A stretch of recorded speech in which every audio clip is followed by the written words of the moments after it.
What up, guys and gals? This is your boy here, back at it, guys. But today I'm just doing a little pre-trip on my truck, just checking things, making sure everything is intact, checking all my hoses. Guys, a lot of times this is something pretty good to do,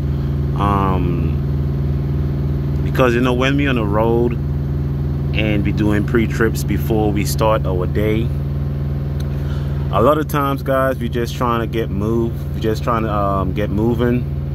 You know what I'm saying? Sometimes we just get caught up trying to make money when we out on the road.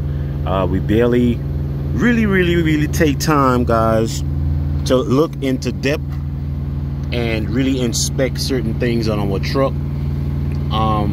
As a company driver, it's a bit different. You just do a quick ass pre-trip, check your tires, make sure ain't no leaks and shit like that. And because with a company, they all they watch your time, they watch how many pre-trips you do, post trips and all that bullshit. You know what I'm saying? But guys, when you have your own truck, you kind of go more into depth as an owner op, because we know for a fact that if anything was to happen while being on this road with this truck, it's all on us, guys.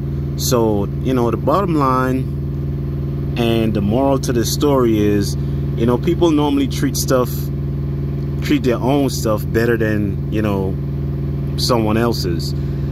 For instance, if you're using someone's truck as your company driver, you don't have to pay for fuel, you don't have to pay for repairs, maintenance, and all that good stuff, guys. You tend to really care less about certain things. The truck breakdown, all you got to do is call your dispatch, let them know, hey, the truck broke down, and you just sit there, and the dispatch pretty much do everything. The dispatch look for road service close by, and you just sit back in your truck and just chill. But it's a little bit different when you see you own your own truck. Everything is on you, so you take a little more time into doing pre-trips and really looking into depth for any issues before you hit the road, guys. Because most of us having our truck, this is our bread and butter, guys. This is what a lot of truck drivers, this is what pay the bills. Some truck drivers have multiple source of income. Highly suggest that with this economy right now, we really can't just depend on trucking, guys. And a lot of us is feeling it and struggling right now. But today, guys, I'm just making a quick video on my air filter. Now, I've been having this truck for over 3 years. I would say going on 4 years, guys. And this is ridiculous. It just dawned on me to check this air filter. And I haven't replaced this air filter ever since I bought the truck. So I'm just now checking the air filter, guys. And as you could see how dirty it is. Now I gotta check engine light on. It's a mil. It's the solid yellow light. I don't think it have anything to do with this. And I also have that check engine light, the middle check engine light with the check in it, check engine light, and it's actually giving me a code. But the code is coming and going. It's telling me something about my fuel system. I don't know. I just did a oil change, and I replaced my two fuel filters right here, this big one and the small one. And I don't know. A lot of times, if you're doing this yourself, guys, you have to make sure. Guys, I know I'm all over the place. I'm jumping from here, there, and everywhere. But yeah, a lot of times when you're doing your PM, your oil change, and stuff like that, and you take these filters off, you always want to make sure you tighten them as tight as possible, guys. Not tight to break it, but tight that no air would seep in between right there, guys. In between that little space, the plastic and the housing. You want to make sure that it's sealed pretty tight, because if you don't, the system is going to suck air and you're going to get terrible gas mileage, guys, and your truck gonna run like shit. But anyway, guys, back to this this filter. What I'm gonna do, I'm not gonna buy a filter right now, air filter. I'm gonna pull this sucker off, and I would actually blow it out, take it back to the house, and I'm gonna blow it out. If you have this, this is a DD15 Freightliner. If you have the same type setup, guys, and you really don't have the money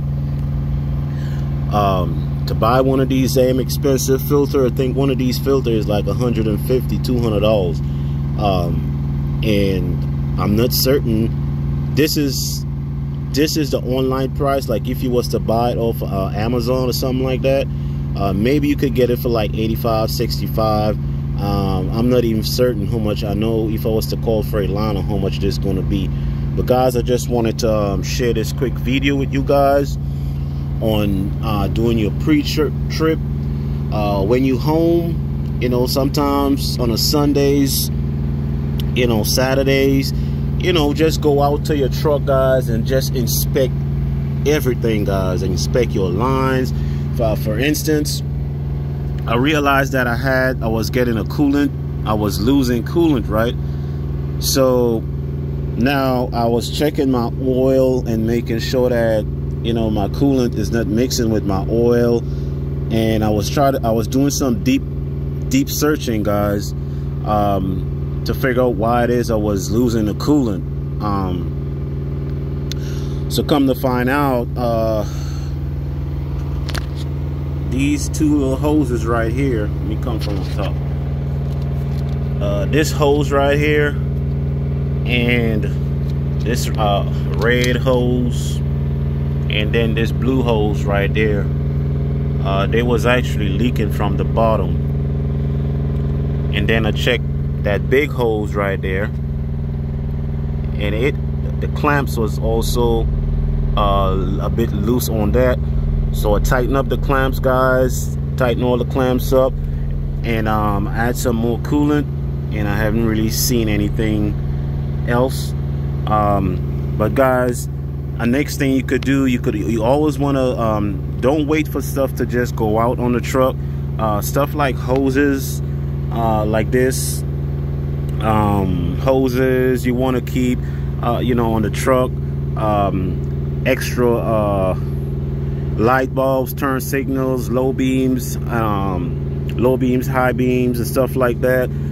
This hose, guys, this hose right here, I think this is part of the coolant system. Guys, if I'm not a mechanic, you know, if you guys out there know what this hose, what is actually called, I know it's part of the coolant system coming from the radiator. But anyway, guys, this hose right here, I was on my way up to PA, and as soon as I hit the damn mountain, guys, my truck started overheating. So I saw my temp gauge start climbing, and this happened. I was right in the middle of climbing a damn mountain. Luckily, you know what I'm saying, I made it up the mountain, and once I get off the mountain, I was lucky enough to pull over in a rest area. And this was on a Friday, so you know, I spent the whole weekend at the rest area, guys, because all the dealerships and everything was closed, so I had to wait until Monday. But this hose right here, guys, if you have a DD15, you might want to go to the dealership. If you never replaced this hose, you bought the truck used, you want to go to the dealership and you want to buy this hose. It's sort of kind of like a hard type of plastic hose, water hose, running off the coolant radiator coolant system. And it goes, I don't know where it goes. I think it goes somewhere into the block somewhere, but I know it's part of the coolant system. You want to make sure you have buy one of these hoses, guys, because this shit gonna blow out. It's not gonna give you no warning. It's gonna just blow out on you, especially if you're pulling heavy loads, going up in the mountains and stuff like that. You want to make sure your water hoses, and mainly most of your hoses, is changed and it's not dry rotted, because hose under pressure, any hose under pressure, guys, especially the cooling system, are gonna blow out, guys. So that's one thing you want to look out for. This hose right here, guys, a lot of these hoses, guys, are replaced. I didn't even wait, you know, for the hose to give out, because that's a hassle when you see your hose blow out, especially you climbing a mountain. That's not good. So just make sure you check all your hoses. This hose right here I'm talking about, I replaced that. Nothing was wrong with it, but you know, I replaced it, guys. And I mean, it's just good just to look at your truck and just pay attention and just make sure everything is intact. If something is look kind of moist, wet, the area is wet, you know, you want to look in and ask your mechanic questions, guys. But guys, this is your boy here, just trying to help you all out, man. Help myself as well out on, you know what I'm saying, keeping up with the maintenance, you know what I'm saying, on pre-trips on our trucks, guys. Like the video. This is your boy. I'm out.